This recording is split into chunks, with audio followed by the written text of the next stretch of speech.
Welcome to Living Chassidus. Together, let's live the Chassidus we learn.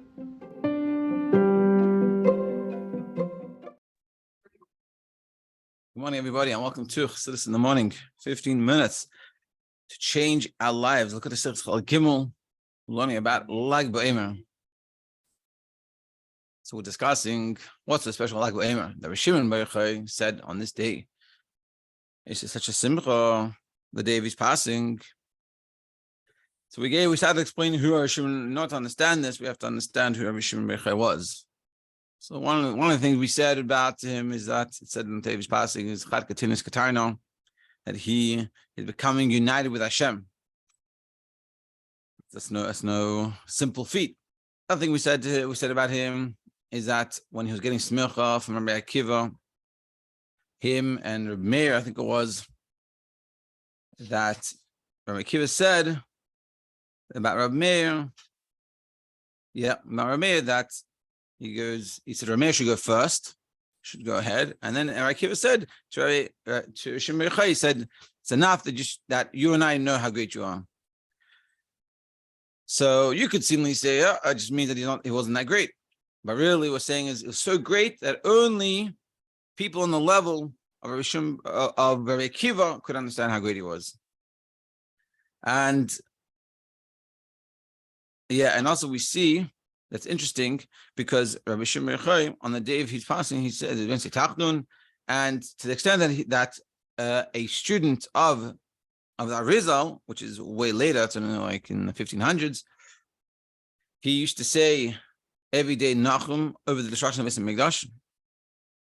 And Rabbi Shiur was very unhappy that he said it when he came to Meron on BaOmer. Because Rabbi Shiur was on such a level that by him he didn't feel the lack of the Beis Hamikdash not being here spiritually. Of course, physically it's not there, but spiritually he didn't lack it because he was so connected. But seemingly it's very nice that Shiur is connected, but we're not connected. So why was this guy getting punished? Why was Shiur very unhappy about this student of the Arizal saying Nachum? He felt the destruction. So Shiur was informing us that on this day, on BaOmer, the same way Rabbi Shiur felt, and the same connection and spirituality that he was connected to, it's shared by everyone. We all have the ability to tap into it. And therefore, even though generally throughout the year, and on Shabbos and on Yom Tov, you say Nachum over the destruction of Beis Hamikdash, there's no need and there's no reason to say it on BaOmer. So we see that Shiur has these two extremes. On one hand, he's way above, tapping into levels that we couldn't even imagine, but at the same hand, he's bringing it down all the way that we couldn't even tap into. And that's a wild idea. And we see this also, this idea that on one hand, it talks about, it says in the pasuk, this Sefer Torah shouldn't be left from your mouth. So what does that mean? It's a different opinion. Some opinions say it means you do a little bit of davening in the morning, davening in the evening, and that's it. And the rest of the day you go to work, and that's fine. Shiur says it means literal. You shouldn't be working. You should just go and learn Torah all day, like he did in the cave for 13 years. But the Gemara says some people went according to the other opinion, Rabbi Shmuel, and also B'Yadon, and it worked.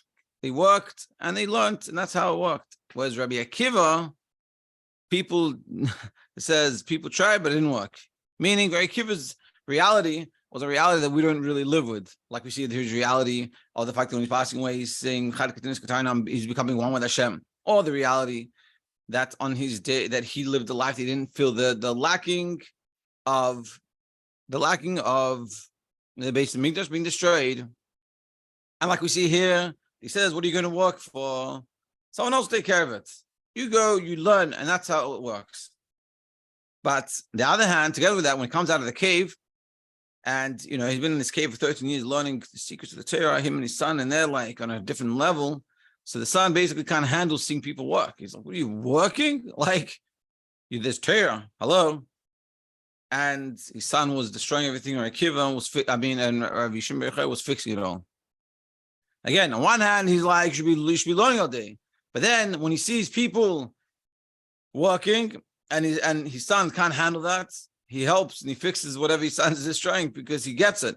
Meaning he's in the clouds, be within, be above, be within, stay above. He's above, but he's also down here. And this we see these two ideas. And we're going to continue talking about this. And then, Mr. Hashem, tomorrow, or probably tomorrow, we're going to explain how do we apply that to ourselves. Yeah. And also, so we were saying, we end up saying last time, we're talking about how he's fit. So Rabbi Elazar, his son, he's saying he's destroying everything. Like, how can you do this? Whereas Rabbi Yishmael is fixing. What does he say? He goes, Hatam Lemasi. He's Rabbi Elazar. The reason what Rabbi Yishmael sent to Rabbi Elazar is that's enough. You and I, we'll take care of the learning all day, and let them live, relax. Not everyone is shaykh to doing what we're doing. Yeah, so he's Torah, which was on a level of Torah Munasa. That was his profession, that was his job, so to speak. That was enough for the world. So because Rabbi Shimon is saying, because Rabbi Elazar, my son, and I are learning Torah, we are fulfilling the obligation of learning Torah all the time. And everyone else can go and work as well. They're allowed to.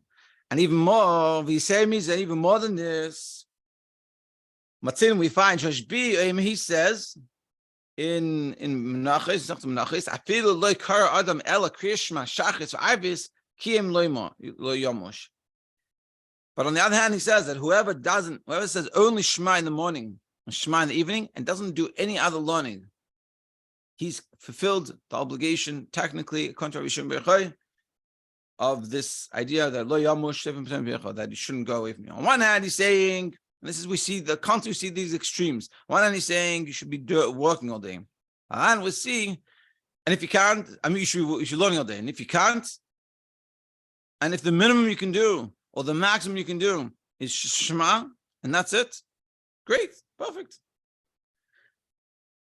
Yeah, Yesh Nadeya, there's one opinion, there's an opinion.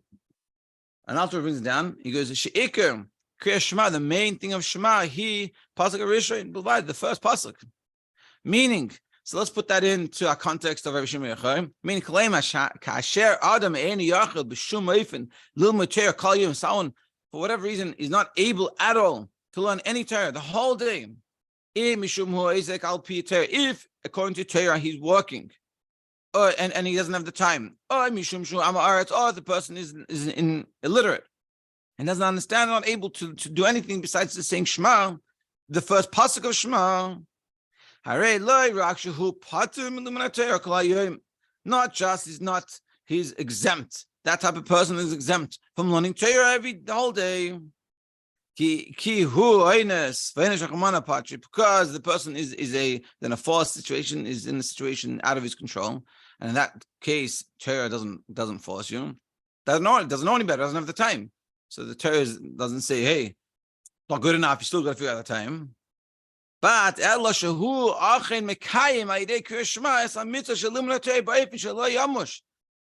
so meaning, actually that person is fulfilling this obligation to learn Torah all day. Think about it like this. He explained like this. Rabbi Shimon is saying that you meant to learn Torah all day, but if you don't have the opportunity for whatever reason, whether you have to work all day or you just can't learn, you don't know, you don't have the ability. So he says, enough. You learn. You say Shema in morning, Shema at night is enough. And the Rebbe is saying, and according to the Alter Rebbe, there's an opinion that says just the first pasuk of Shema is technically enough. So what we're saying is that according to Shema Yochai, a person can fulfill the mitzvah of not forgetting Torah and learning Torah all day by saying the first pasuk of Shema in the evening, in the morning, and he's done. And not just he's pater, exempt, and didn't do anything wrong. They fulfilled this obligation. And this is the power of Shema Yochai. The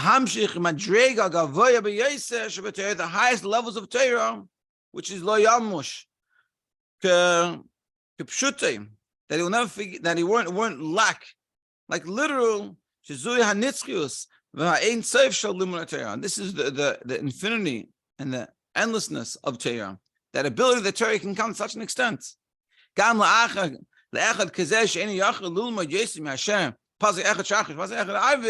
Even to a person who's not able to fulfill more than one verse in the morning, one verse in the evening, also that person, the Torah that person learns, is drawing down the eternity of Torah, which is wild. It's wild. Meaning, I think in a simple way of thinking about this is Torah is huge. Now, Shiur is bringing out the hugeness of Torah. The hugeness of Torah to the extent that you don't need to say to yourself, I didn't do enough. Now, of course, we should try to do as much as we can and push ourselves. And we have self-love, so we're never necessarily we're a good litmus test to know what's true or not for ourselves. But together with that, when we do one verse of Shema, you're doing everything, you're getting everything. And that's what he's saying. You have to appreciate that every mitzvah that you do is so much, so intense, so extreme, so much in there, that even if you don't have the opportunity to do anything else but that, you've done perfect. So we shouldn't be so hard on ourselves, or we didn't do enough. For sure, we should do more and push ourselves, and for sure, we have more time than what we think, and all those things. But what we're seeing here is that Shiur gives us the ability to tap into this level, that the one thing that we do, or the few things that we do, is the most powerful thing. And what we should tell ourselves is, wow, this is amazing. These few things that I'm doing, how amazing is that? And if that's so amazing about the few things I do, how much more amazing could it be if I did it even more? He's done even more than this. Not just he brought down this eternity of Torah in the world as it runs, like by nature, al pi Torah, ki al pi Torah harei v'as v'safta d'ganecha v'dai lo'elam ani v'ata. Because meaning, what's beautiful about this is that according to Torah, Shiur said, like we said before, just Eliezer and I are enough to do it all day, and everyone else can go do their jobs and work, and it's fine. Whatever they do, the little bit they do is also good. But he's fixing the world, meaning when you're fixing something, that's broken. If it ain't broken, don't fix it. So if he's fixing, it means there's a problem. And it needs to be fixed. It wasn't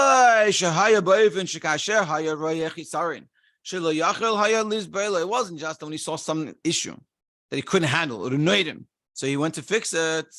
He went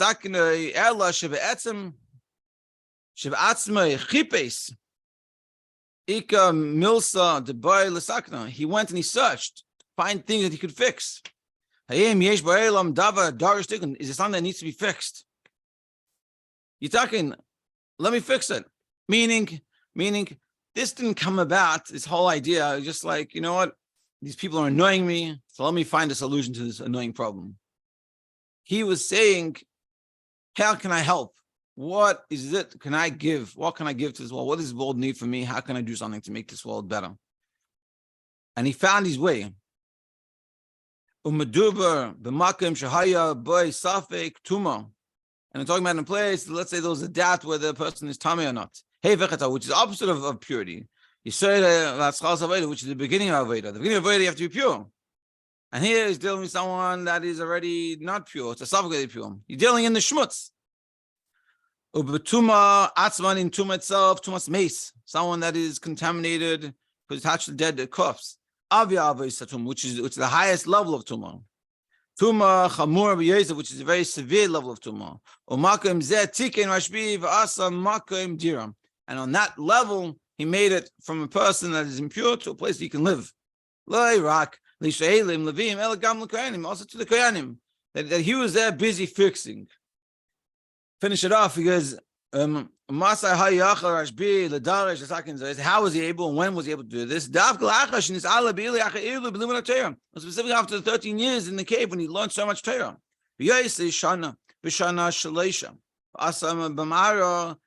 being in the 13th year, 13 years in this cave, Dafka specifically, then mitzad gavoya b'yosef, because he reached such a high level, not just came into the world of permissibility and do the right thing or help the permissible make it holy, but he was able to go and fix the thing that needed fixed. Meaning, normally our problem is we learn Torah and we separate ourselves from the world, and we're not connected to the world, and we don't even see the world. And people, and I see this, unfortunately, I notice this a lot. I see these bachrim that they don't think about other people, and they're just in their own world and their mind. And the more you learn, the more you're into yourself, the more you think about yourself, and you just get lost. But Rabbi Shimon Yochai is 13 years by himself with his son. And what happened when he comes out? He's not all about himself. He's about how can I help, how can I fix? I'm 13 years lacking, but this comes about from his learning of Torah. And for sure, when we learn Torah properly, it should come out of us to be able to see how we can help. We've been given this ability, and he was so fortunate to be able to learn and get such a high level. But what does he really get? He gets that understanding that I learned this and I have this to be able to help and to give and to add into the world. Tomorrow, Mitzvah Hashem, we'll finish it up on the auspicious day of BaOmer, and we'll learn what does it mean. What do we take from this? Have a great day.